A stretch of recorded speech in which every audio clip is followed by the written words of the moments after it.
Um, So just so you know, John, just to fill you in, so, we called the meeting to order and we did the pledge of allegiance.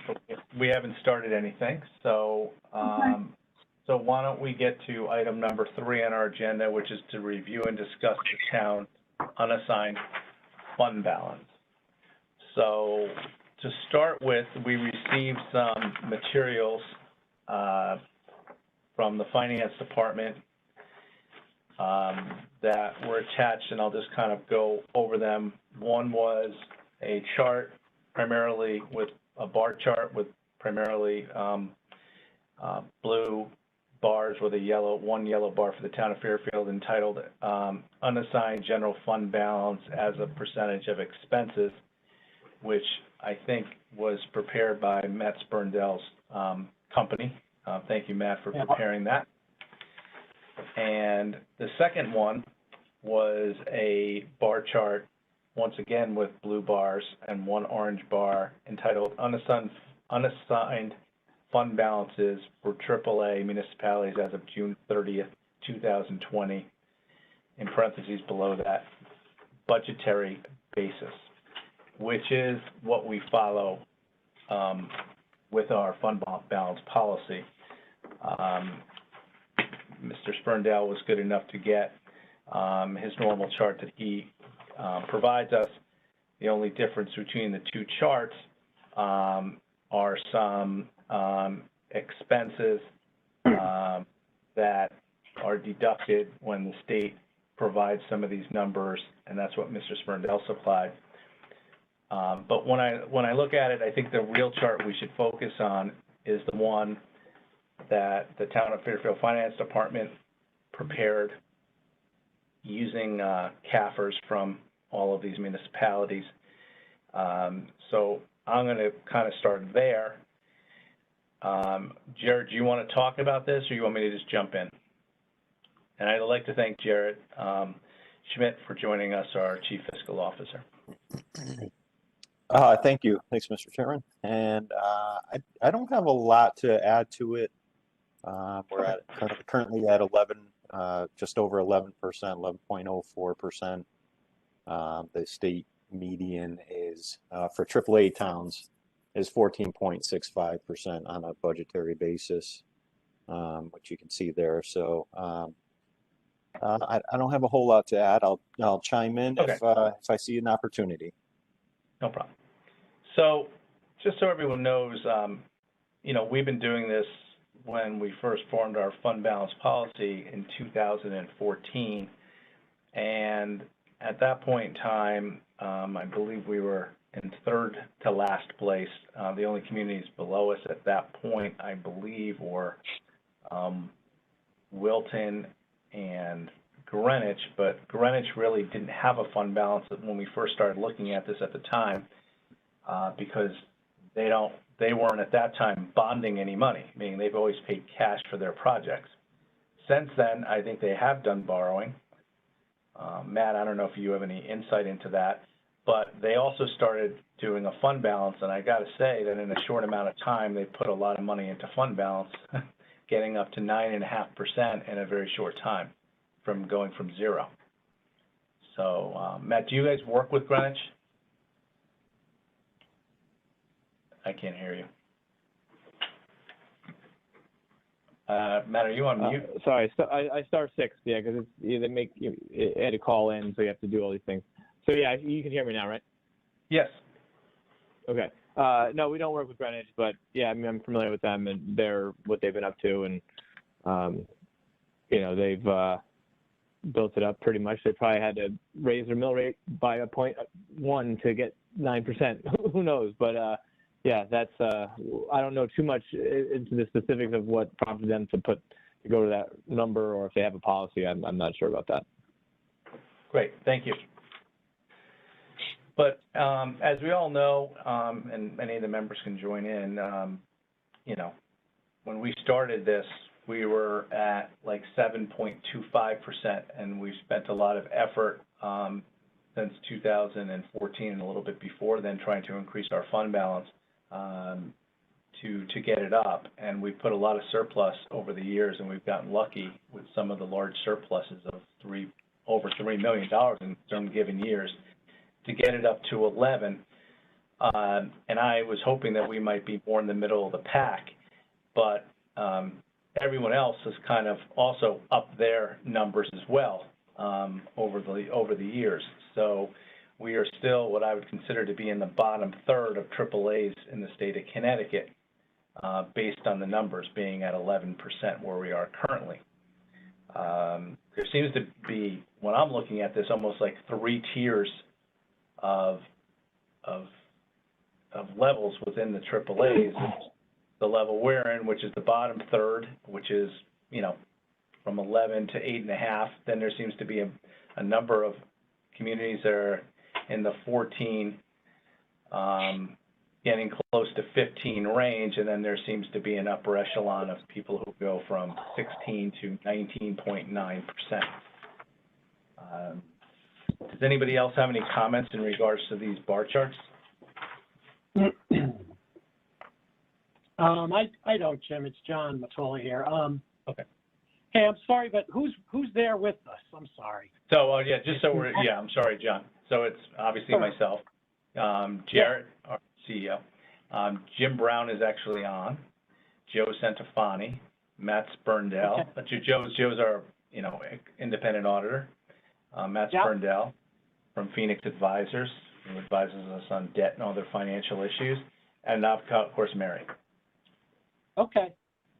That's it. That's all right. Thank you. Sure. And the bar chart that Matt supplied, as I told you, I think this was more, the one from the town is a little bit more relevant to exactly where we are at the 11%. It pretty much tracks the exact same data. It's just off slightly based on certain numbers that the state requires taking out when you're comparing unassigned general fund balance as a percentage of expenses. But, you know, generally tracking the same way.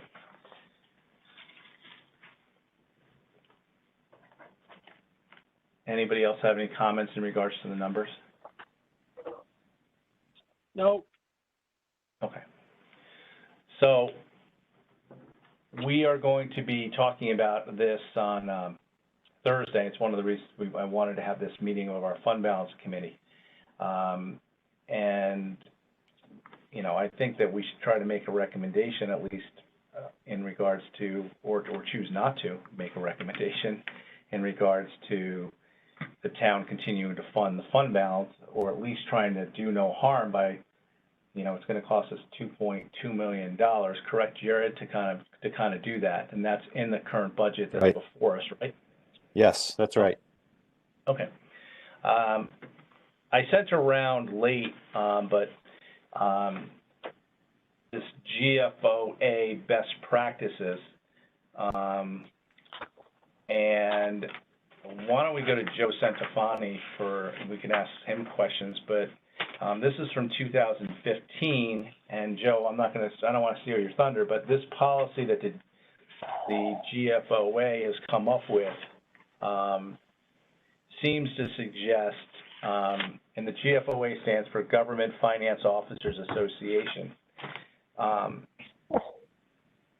They have a policy where the policy name is determining the appropriate level of unrestricted fund balance in the general fund, CAFR, budget, from 2015. And this is the latest one that you know of, Joe, is that correct? Yeah, it's the latest one that, I didn't go directly to the website. I just had this one from last time out. Okay. I couldn't find another one when I Googled it, but, you know, Joe, why don't you just describe you've read it, right? Yep. Yeah. And what does it seem to suggest? I don't want to put words in your mouth, or you can, you know, I can quote it if you want, but if you can just explain to us what this best practice is stating. Well, basically, I mean, first of all, you should have a policy, and then they recommend that it be a tiered policy, like as far as what different parts of fund balance would comprise of. So, well, what do you need for emergencies? What do you just need for cash flow, and that type of thing. So the policy and you know, the whole 2 months hasn't ever really changed, but you know, since I've been doing this, this has been the policy that Jeff Away has stuck to. I think this policy, so it provides a little bit of background, just saying what the appropriate level is they recommend that, but then you need to look at some of the other things, like on the bottom of page 2, again, the predictability of revenues and exposure to one-time outlays, like the disasters, we talk about being a shore town, and then other potential, whatever that, just a catch-all category. So it just provides a perspective.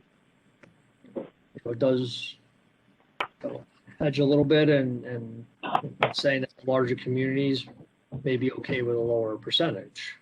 So it's just something to look at for a benchmark, but throughout the whole policy, it says every town is different. You have to evaluate your own town circumstance. But that's the basis, you know, the high points of what the policy is talking about.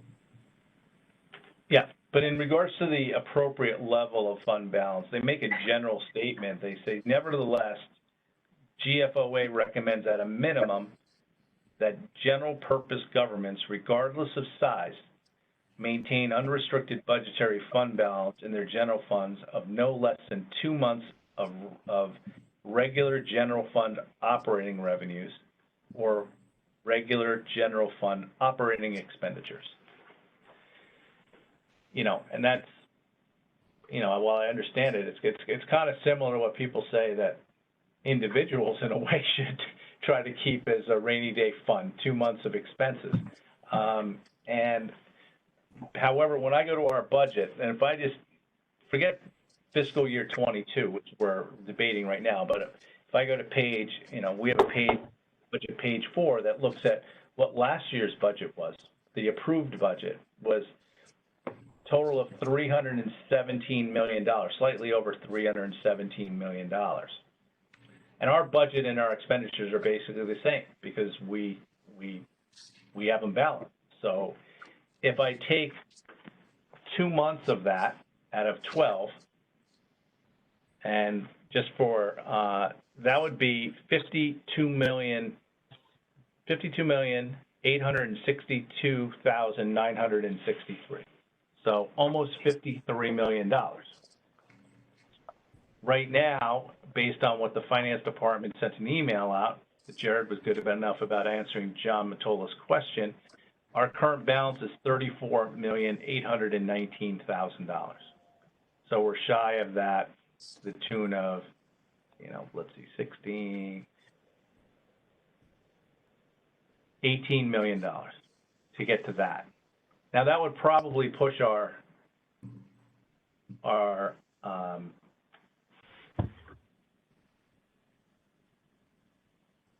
fund balance up to about over 20%. But I haven't done the exact calculation on that. I mean, it seems like kind of a high number.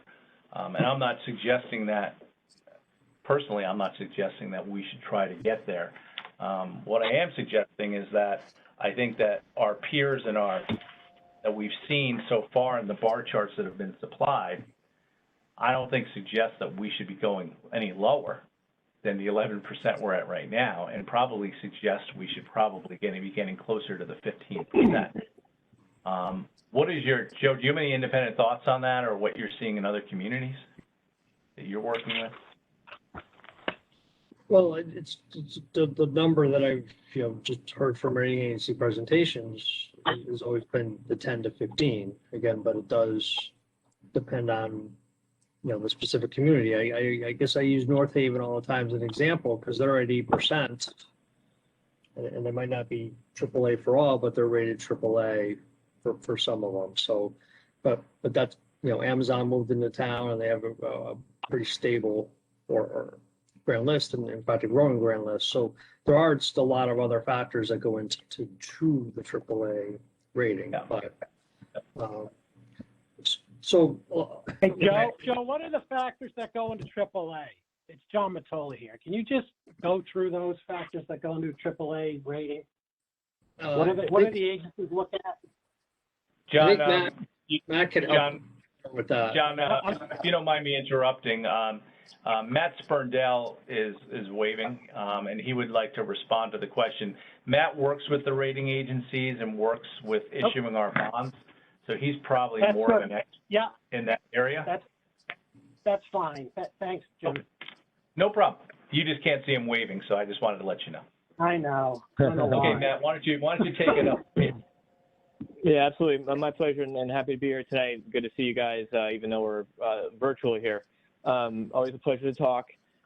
Just to answer the question with respect to the rating agency question, it's obviously a loaded question, and there's a lot of different factors that go into the rating. But it kind of covers everything from finances, debt, economic activity. That includes grand lists and jobs and unemployment and stuff like that. Management with respect to policies and practices that the town adheres to. So within each of those categories, and of course there's also the pension OPEB liability pieces of the puzzle. So within those different subcategories, there's obviously income levels and debt ratios and different fund balance ratios and operating results. So there's really a lot of factors that go into it. I think a lot of times issuers tend to focus on and get caught up with probably the most with the fund balance component, because it is something that is probably the one thing that's most in your control.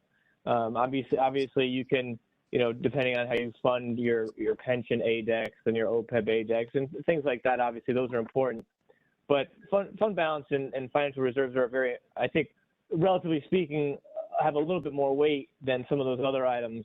And the fact is, you can control it, plus or minus, depending on the town. But so I think we see a lot of folks sort of focus on that, because from one year to the next, you can go up significantly, you can go down significantly. From one year to the next, your grand list probably isn't going to drop off the table, or your per capita income's not going to, go up 10% in any given year. So you're kind of dealt with a particular set of cards, and it's just a matter of how you play those cards and how you make improvements to things like fund balance and some of the other things, obviously kind of making prudent decisions along the way. So that's kind of in a nutshell some of the factors that go into these things. So I don't know if you have any questions.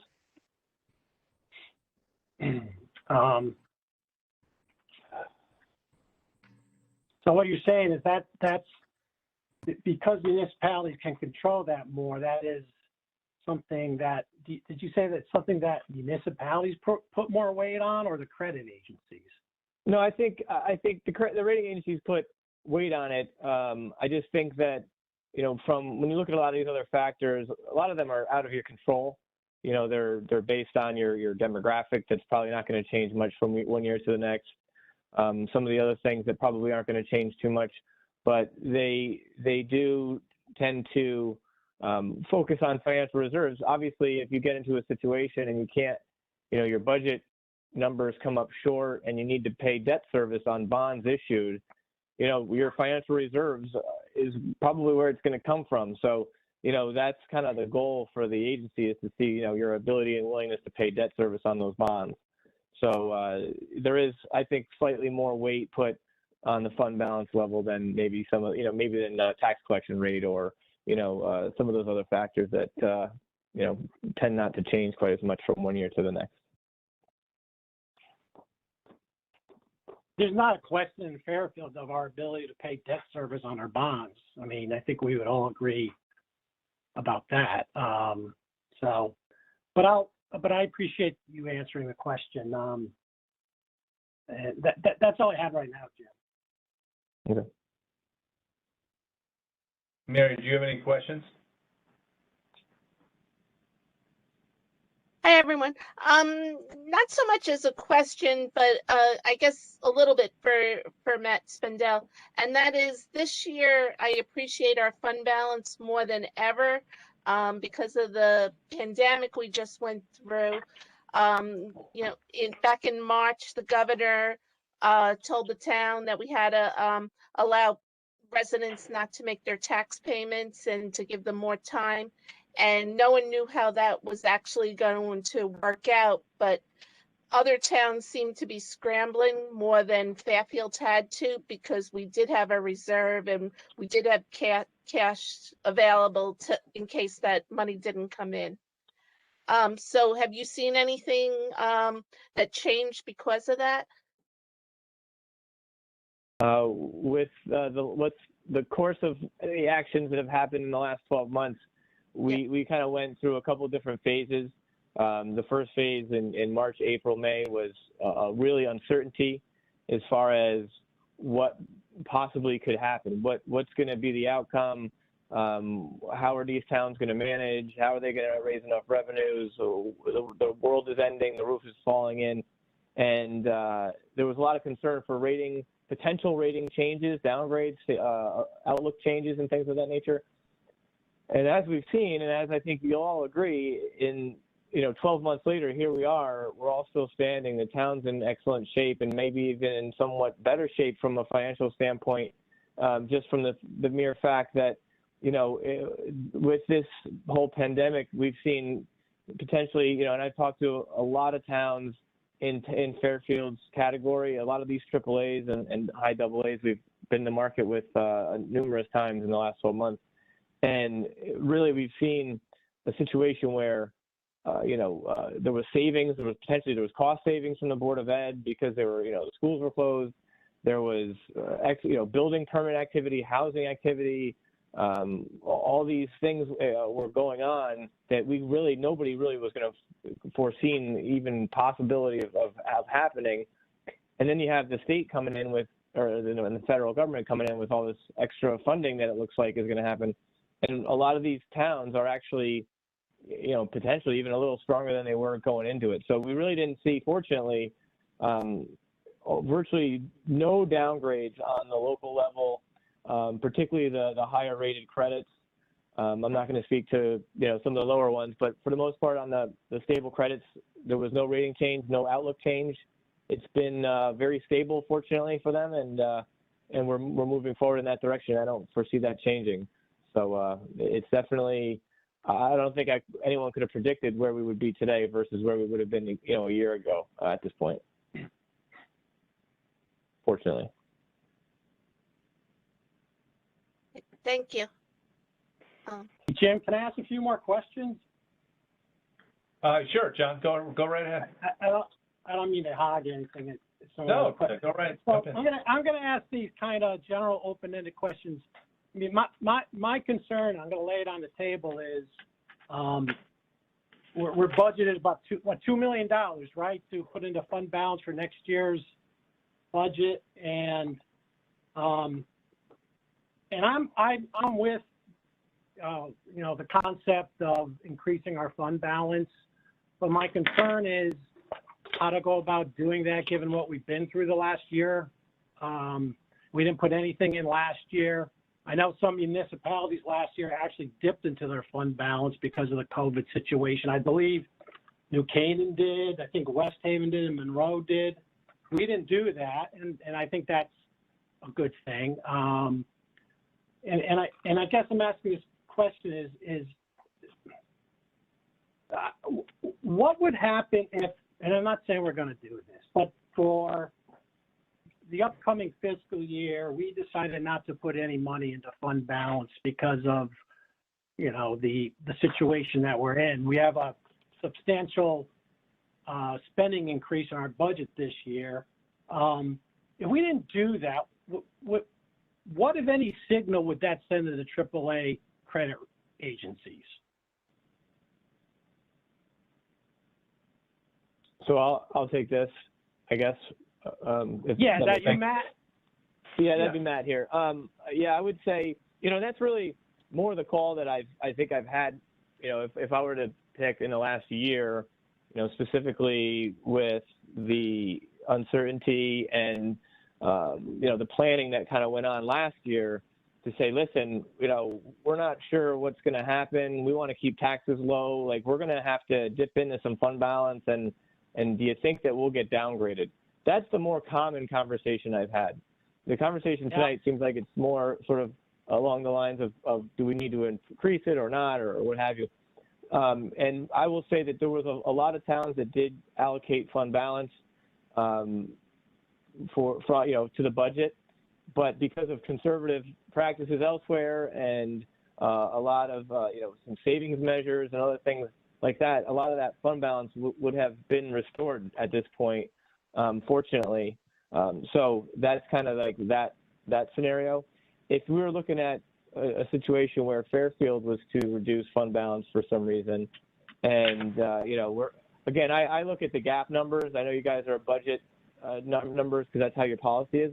But if I'm looking at unassigned fund balance and it's at 10.3%, and you said, Matt, what if that number goes to 9.7, or 9 point, what's the number that puts us at great risk?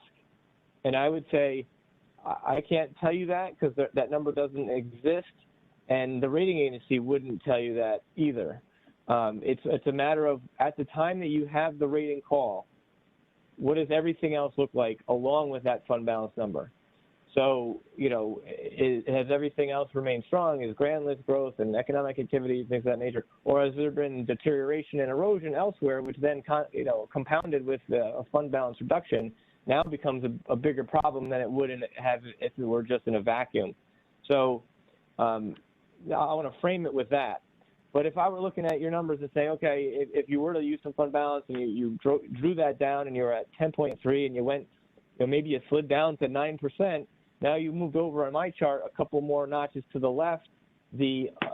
Obviously, when you draw down on fund balance, it's a GAAP deficit. That's how it shows up in your numbers. So it shows up as a deficit. We talk to the rating agencies. We tell them why it happened. We explain that it's not a start of a trend. And to that extent, if that is the case, then there could be some concern. There would be some pressure. There would definitely be extra conversation in committee, I'm sure, with their senior folks about, how they thought in terms of Fairfield's credit strength overall. But I don't foresee that would be mean for an immediate downgrade. I think if it was followed by another year of a reduction, or there was some, other hit that happened that was unforeseeable that would, again, compound with that could lead to some more pressure. So, that would be more my concern would be, reducing that. And again, from 10.3 to 10.1 or 9 point, none of that, that's noise. That doesn't make a difference. It's really, if it's something that's more meaningful, looking through the credit rating reports that we have most recently for the town, it references strong budgetary performance with the 10.5 or whatever percent it was. So it says strong, like that's the actual terminology that's put in there.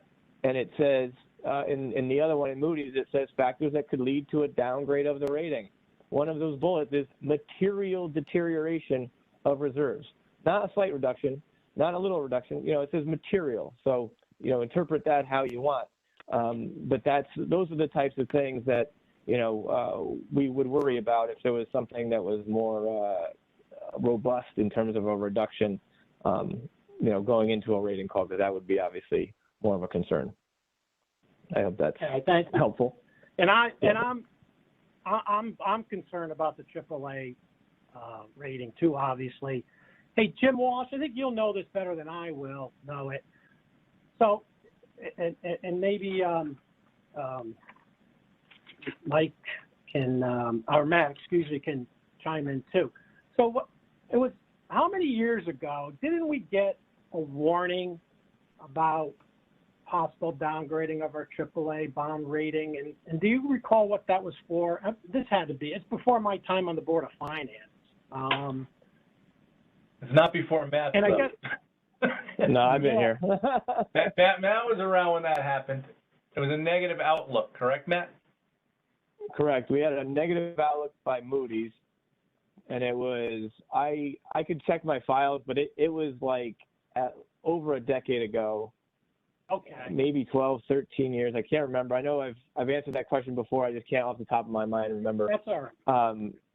So it was in part because of a very low fund balance relative to the other communities. I mean, I have a chart in front of me that just from our ratings presentation that we had done, and I mean, 10 years ago, the fund balance was 5%, the unassigned. Yeah. So, now it's over 10. So it's fantastic. So when we had that, 4 and 5% fund balance, there was also something with an internal service fund that had a negative balance that they really just didn't like, and it had stuck around for too long. And those two items, I guess, got them to a point where they put a negative outlook on the credit. And fortunately, when stuff like that happens, you have a couple of choices. You could act and do something about it, or you could accept, your fate, the next time around. Unfortunately, Fairfield sort of righted the course and kind of snapped to it fairly quickly, and they were able to get that negative outlook taken off pretty quickly, which was good. But that was those were the two things that were really the main drivers for Moody's, at least, with that negative outlook. Yeah, that's correct, Matt. It was both of those. Jim, was that the incentive to get the fund balance jacked up over the next 10 years plus? Yes. So part of the problem, John, I mean, I'm just going to call it what it is, that Ken Flato was telling the boards that 5% was enough. And right. And that's the number we should be at. And one year we were at 4.8, and he was telling us as a AAA we should be at 5%. And compounded was that internal service fund, which was showing negative numbers for a number of years. And we needed to put our heads together and really start changing that. And we started doing that, and we started putting a lot more money and taking all of our surpluses and putting them towards the fund balance. And also we came up with a policy that we were not going to go backwards, that because of every year the budget increases, if you don't contribute to it, you're going in reverse. So that was something we came up with as a policy at the Board of Finance, that we would fund that increase every year as part of a number we funded in the budget. And then we decided to put together a fund balance committee. Once we were at 7.25, thinking we had made a lot of progress, and it was a lot of hard work to do that. And we also realized at that point that, we needed to get this thing over 10, need to get it up. So we continued to make those, take surpluses, direct them directly into fund balance, and to do some other things. And we also got the internal service fund under control, and getting out, having the Board of Ed go to the state system kind of took the internal service fund and made it not a problem anymore, because we didn't have to rely on, major changes every year that we couldn't control. So that was. And Jim, if I could take 1 second for a little extra fun history lesson, I will say this, that 20 years ago, so I've been around over 20 years, but around 20 years ago, the things weren't nearly as transparent. The data that was provided wasn't nearly as comprehensive. The rating agencies were a black box behind a curtain, like in The Wizard of Oz. Like there was a lot of, that a lot of that has changed. And really, I remember when I started, it was like, 5% unassigned or undesignated at the time, and 10% total, and everybody's happy. And that has just really changed a lot, and especially the last, say, 10 years. So anyway, it's just a little. So Ken wasn't 100% off, but he might not have been completely on the mark there. But yeah, that's kind of how it was back in the day. Like it was a little different situation. Yeah, he was trying to keep us at 5%, and anytime we were going above 5%, he was using that extra amount to support tax reduction, which I understand. But it wasn't allowing fund balance to grow. So every year, most of the years Ken was there until this started becoming a problem, was he would use some of the fund balance that was going over 5 towards helping to, pay down those expenses as kind of a revenue line. He was using them. And then that's why we were never going above 5. He basically used our surplus every year to pay down the next year's budget, which I understand. It just, I think all of us were thinking it should be at 5, and then we were surprised all of a sudden to wake up one day and someone say, no, it should be like closer to 10. Times have changed. Yes. And, you know, a lot of things changed. I mean, we used to have, you know, for 10 or 11 years, we didn't make any contribution to pension because we were overfunded. And then all sorts of things happened with that, including Madoff and a bunch of other things, and now we're just under around 80% funded, 82 or 84% funded now. I mean, it's you know, we were 120%. Yeah. Lots of things have changed, and now we're making large contributions into pension every year. It's just a different day. It's just a different age, and Yep. you know, I don't really want to go back to those days. I think we've done a pretty good job on our board, you know, over the years to run it conservatively. And Matt, let me just ask you this question. I presume getting above 10% now and 11% makes these rating agency calls a little easier because that number doesn't come into play. And like, seriously anymore, like when we were below 10. Right. You know, you're absolutely right. I think, you know, and again, not that there's anything magical about 10 necessarily. It is a nice round number.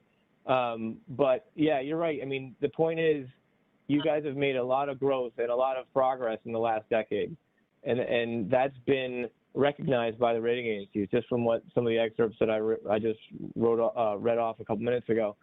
Now, to the extent that really, I mean, you're a solid AAA, and to the extent that that stability is maintained, you know, stability, incremental growth, that kind of thing is sort of what the rating agencies would probably like best. Whether that suits your particular situation based on, you know, other constraints and things that you have coming up that you need to fund and taxpayer appetite for, you know, raise taxes and all that kind of stuff, that's a whole nother story.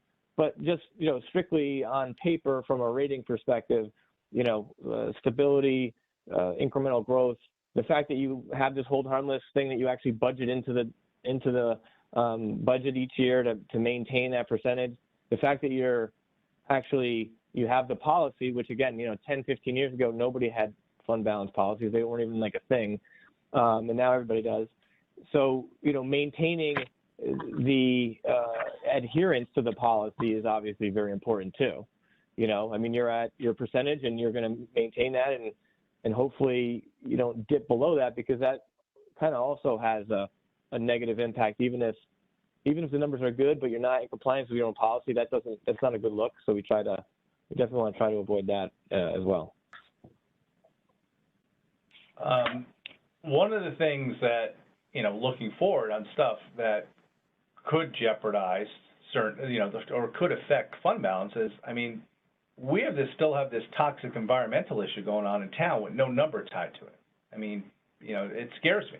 It scares me. I know the first select woman's been working. I know that COVID has held up some of those examinations and remediation requirements that the state's going to come down to us with at the fill pile site and some of the other stuff. But we have no idea what that number is. I have no idea what it is. And yes, I guess we could take out debt for it. But, you know, we just saw the debt schedule and what's the plans for going forward. I mean, we have a large number coming in at 3 or 4 years on the redoing the WPCA, a complete rehab of that for $70 or $80 million. And what we're going to bond. I mean, and I'm not trying to put numbers out to scare people. I don't know whether it's going to cost $10 million, $20 million. I don't think anybody knows. The first select woman, the town's not received anything on what the remediation action is going to be required. But I think we all know it's going to be in the millions. It's not going to be in the hundreds of thousands of dollars. So I'm not one that is looking to reduce fund balance at this point in time. I mean, we didn't contribute last year. We understood what was going on. But I'm also concerned, you know, with everybody getting their, you know, our grant list did grow. But there are taxpayers who are going to be negatively impacted by that, including many of our commercial properties. And I don't know what that's going to do.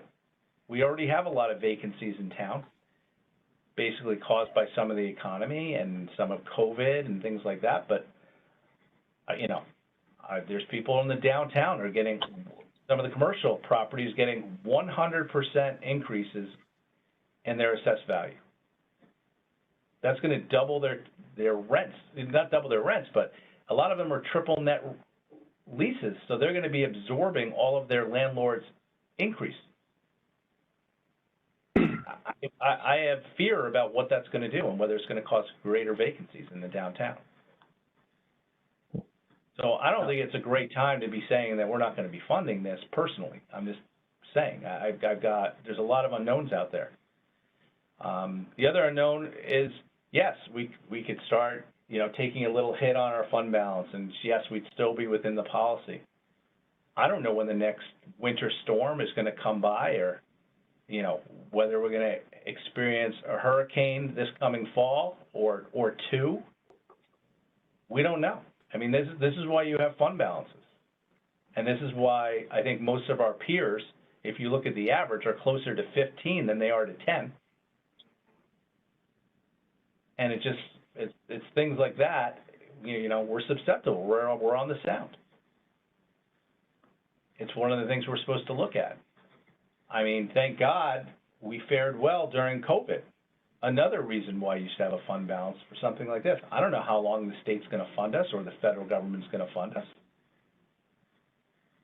I mean, it's great right now. I mean, we're going to be getting money through this $1.9 trillion the federal government just took out. But what's this going to look like a year from now? There could still be a hangover effect from it. I mean, so I'm not inclined to, we just took a year off of it because of the circumstances. We didn't know what were happening, in the midst of when the pandemic hit and everything being closed. But, I just don't know whether, personally I can, take either 2 years off of it or slowly fund it up again or put it at risk again, because personally I don't want to go below 10 again. I just don't. It's taken a lot of years. It's taken a lot of effort to do this.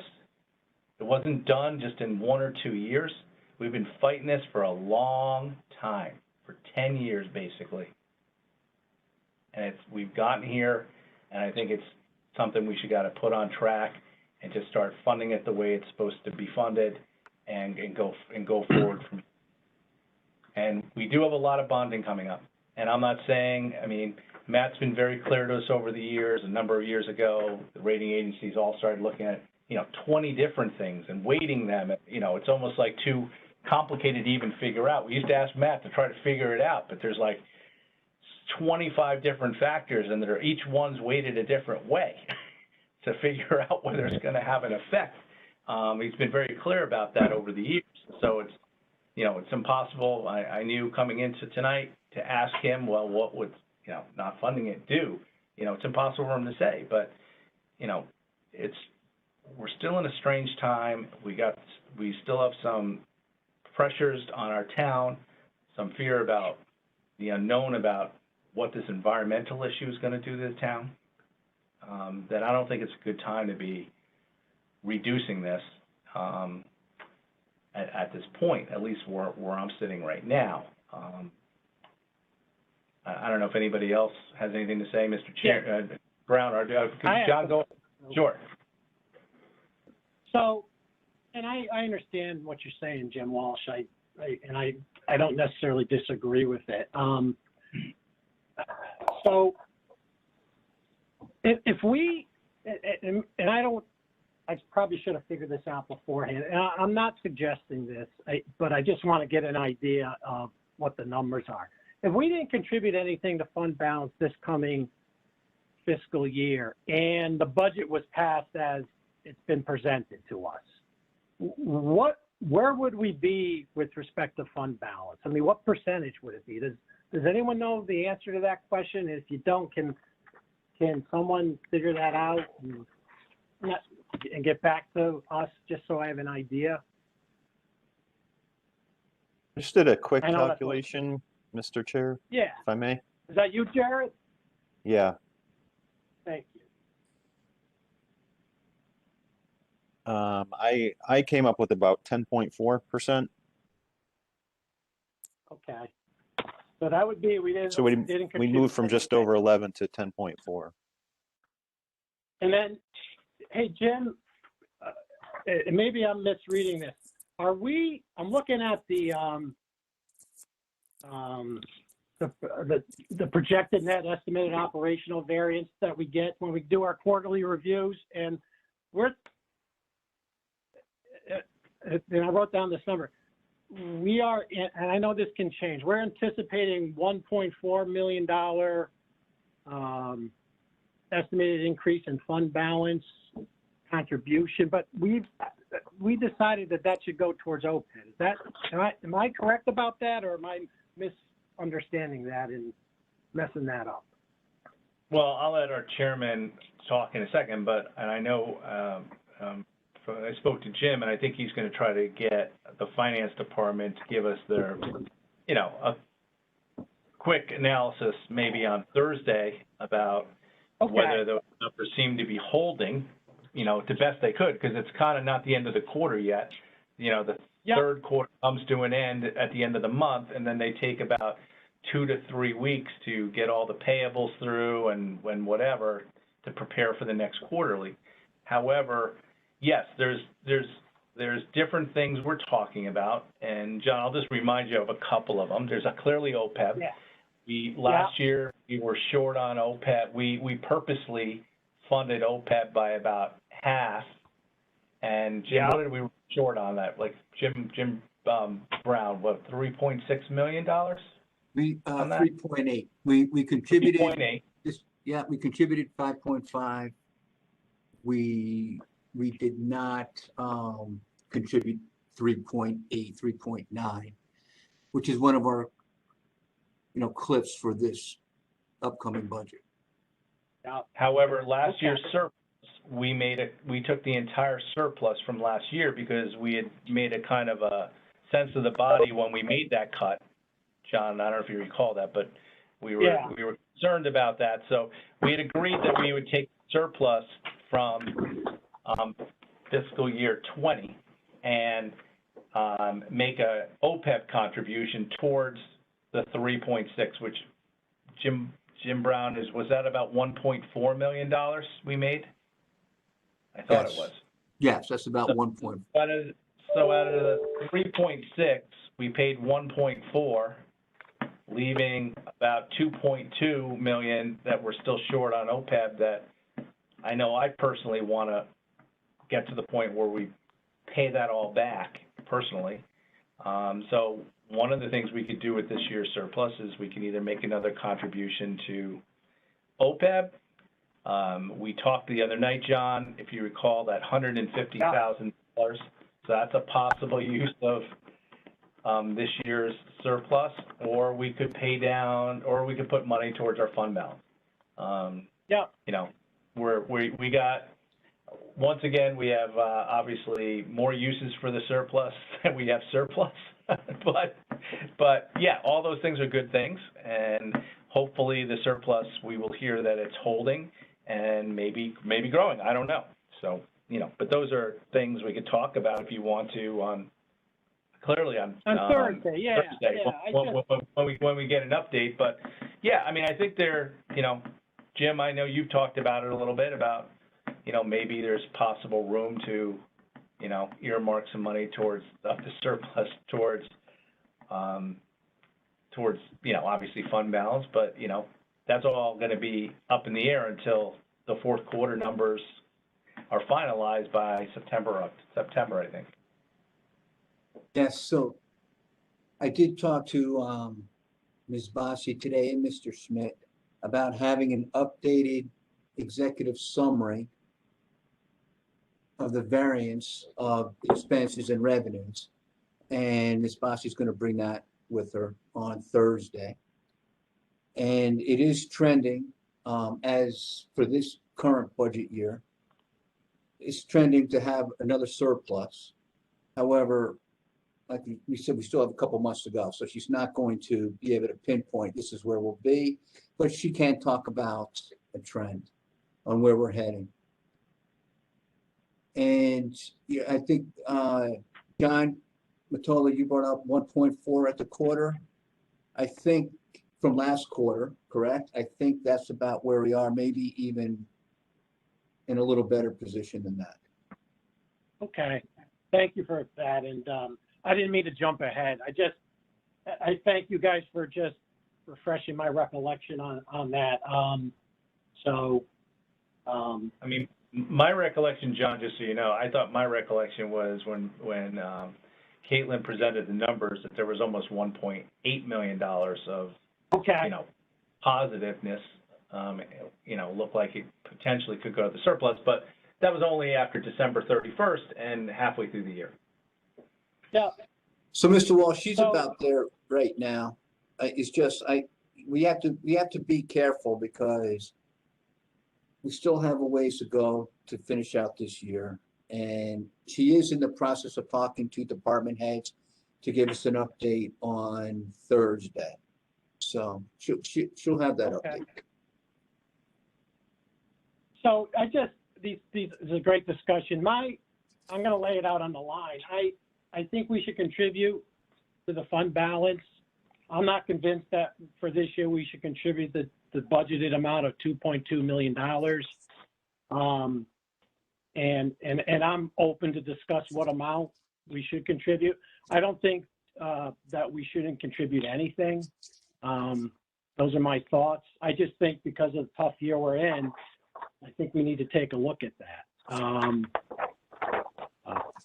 I think we have to be a little mindful. But be clear, I agree with the whole premise from what you were saying, Jim Walsh, about we need to grow it and maintain it to the best of our ability. But I mean, we have never, ever, even during the last major Sandy hurricane, have ever, and that's I guess a testament to our town, have ever dipped into our fund balance. I just, sometimes because of circumstances beyond our control, like a pandemic, I think we need to be a little flexible with respect to it, as we were last year, right? And so I think we all were on the same page last year. And that's just my concern for this upcoming budget year. So I just wanted to lay that out. And I'm open-minded about what amount. And maybe we need to have this discussion with the entire board, obviously. Well, that's my 2 cents for what it's worth. And maybe you guys don't think it's worth much, but there it is. No, John, I appreciate your thoughts. I will say that we have dipped into it, even during this year, because we use those funds. So when the taxpayers weren't, you know, under the governor's order where they didn't have to pay taxes, you know, we still needed to run a town. So we were dipping into that during those quarters. Yeah. And then getting paid back by taxpayers probably towards the beginning of the next quarter, where it started, where they would have to start accumulating interest. So, you know, I can't remember the number, but, you know, to me, the numbers were a little scary because we're fronting the money. I thought it was close to $6 million, and then the taxpayers would not want to pay the high interest on it, so they would pay up before the next, you know, thing. So we were using the surplus. We were just in a position, like Mary said earlier, it was a good position to be in where we had a lot of cash. Other communities, from what I understood, had to take loans out. Thought it was Shelton now to be able to make ends meet because they're not a firm believer in fund balance up there. Mr. Loretti, he likes running zero balances, but that doesn't allow money for surplus. I mean, for fund balance contributions, which gets very scary when something like this happens. So yeah, anyway. I hear you. All right. I mean, that's where I'm coming from. Okay. Mary, why don't you go? You have your hand up. So I'd just like to weigh in. So last year, because of the pandemic, we worked very hard to bring down the tax increase to 0, which meant we really didn't have to do anything to the fund balance last year, if I remember correctly, because there was no real increase. But this year, like Matt had mentioned before, that, we have our fund balance policy and we try to hold our fund balance, do no harm. So we don't really want to dip down in our percentage. We want to at least keep it to the level we're at. So that's why I think we probably, because we're looking at an increase in expense this year, that we should be funding something to the fund balance. So Okay. I know at some point in time I would like to increase the balance, but even if we at least hold it to the same place where it is, would be important to me.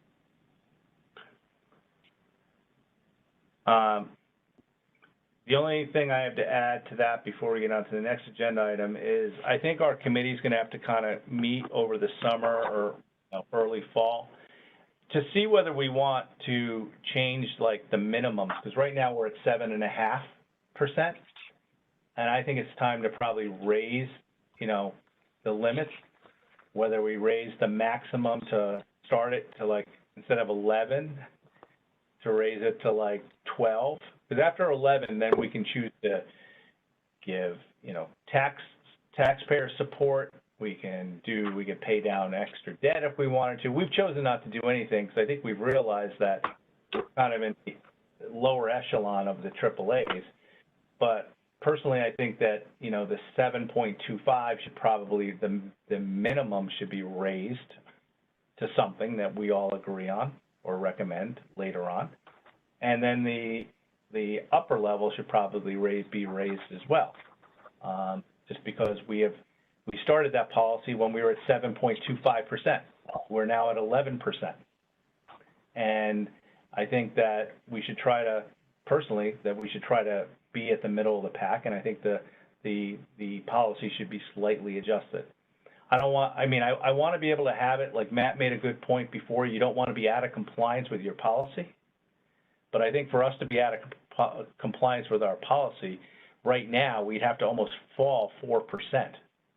I'd like to maybe raise the bottom by a percentage point or something, but also raise the higher level up another percentage point or something.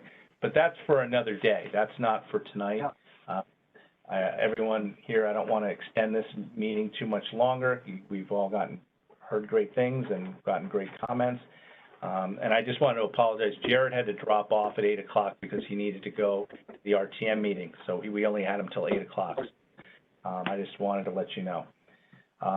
So if there's no other comments on item number 3, I'm going to move to item number 4, which is to possibly consider and act upon a recommendation to the Board of Finance regarding the fund balance policy.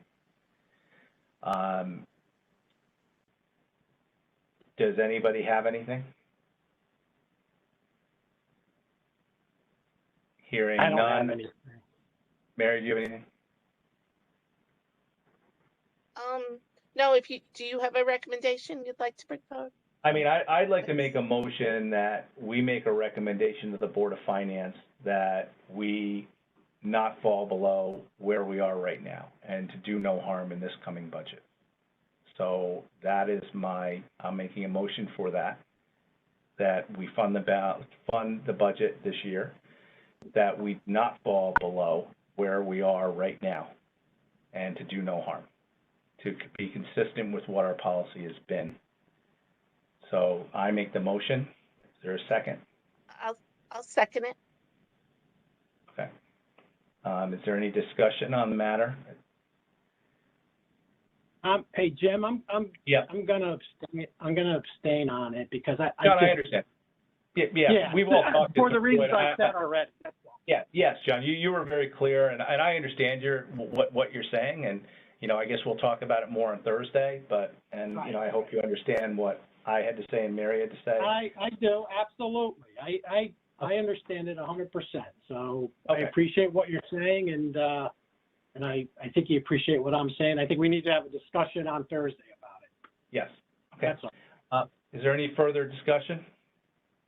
Hearing none, we'll take a vote. All those in favor say aye. Aye. Aye. And John, you're abstaining? One abstention, thank you. One abstention. So 2 in favor and 1 abstention. All right. And before we adjourn, I just wanted to really thank Joe and Matt for you guys making the time to be here. You know, we rely on your expertise, and you guys are both always great and help guide us through this process and have the industry knowledge to you know, keep us going through some rough waters sometimes. So we really appreciate both of your efforts all the time, and thanks for making the time tonight on short notice for being present. Thank you very much. Thank you. I'll entertain a motion to adjourn. I'll make a Mary? motion to adjourn. Okay, I'll John, you second second it. it? Second it? Yeah. Okay, all those in favor say aye. Aye. Aye.